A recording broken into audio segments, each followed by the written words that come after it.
Laurie. Bucking the trend, not sitting down. Oh, well. Good man. Right. We're off to Australia in a minute. Okay. I'll start with a love poem. So although I've known about her for many years, I only fell in love with Sylvia Plath about a year ago. I've got to admit it's a one-sided affair, but I live in hope.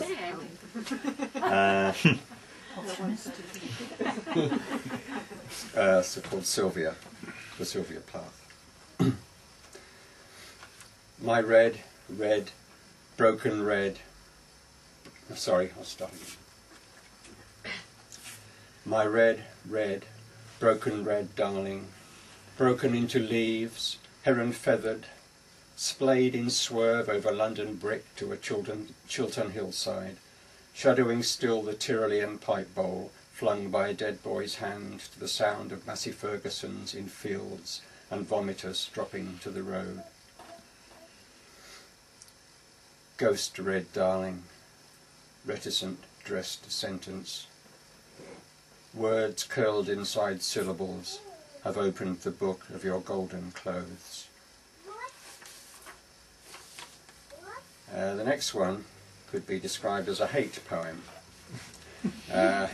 Comes from my experience as working as a paint and decorator in North London, mainly Islington, for the rich, and seeing how some of the staff are treated. I hope some of you are familiar with that great poem, The Hunting of the Snark by Lewis Carroll. Otherwise you may not be aware that snarks come in all shapes and sizes, but the most terrifying is the boojum. It's called Psycho N1. Certain denizens of the comfortable but exceedingly busy squares of Islington were alarmed to hear the battle shriek of the boojum snark as they sucked smug soup from the inverted skulls of the children of their Filipino cleaning ladies.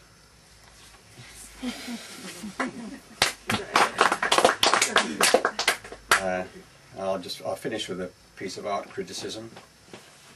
As I'm sure most of you know, Walter Richard Sickert was leader of a group of painters called the Camden Town Group, generally a rather miserable bunch. Sickert himself was often a very fine artist, but a bit of a gothic oddball, so much so that some people think he was Jack the Ripper.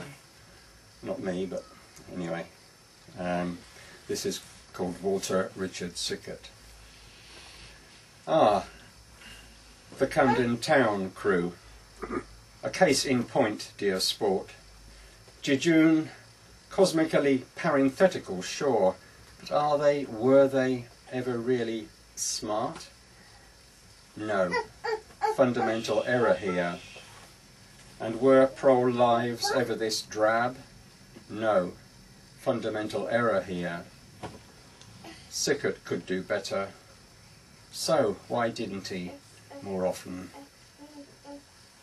Fluff and dinge cannot a living critter propagate, but heaved and dunked in amniotic ghee, bolted, copper-threaded, bandaged top to toe in scientific scrim, hoisted high on pulleyed tray to roof-burst lightning sky by strength and hate and mania, an entity will sometimes leak a little twisted life onto the studio floor. Air, not glass. Skin, not kin. Sea, not salt. Folk, not fish. Heart, not turmoil. Land, not map.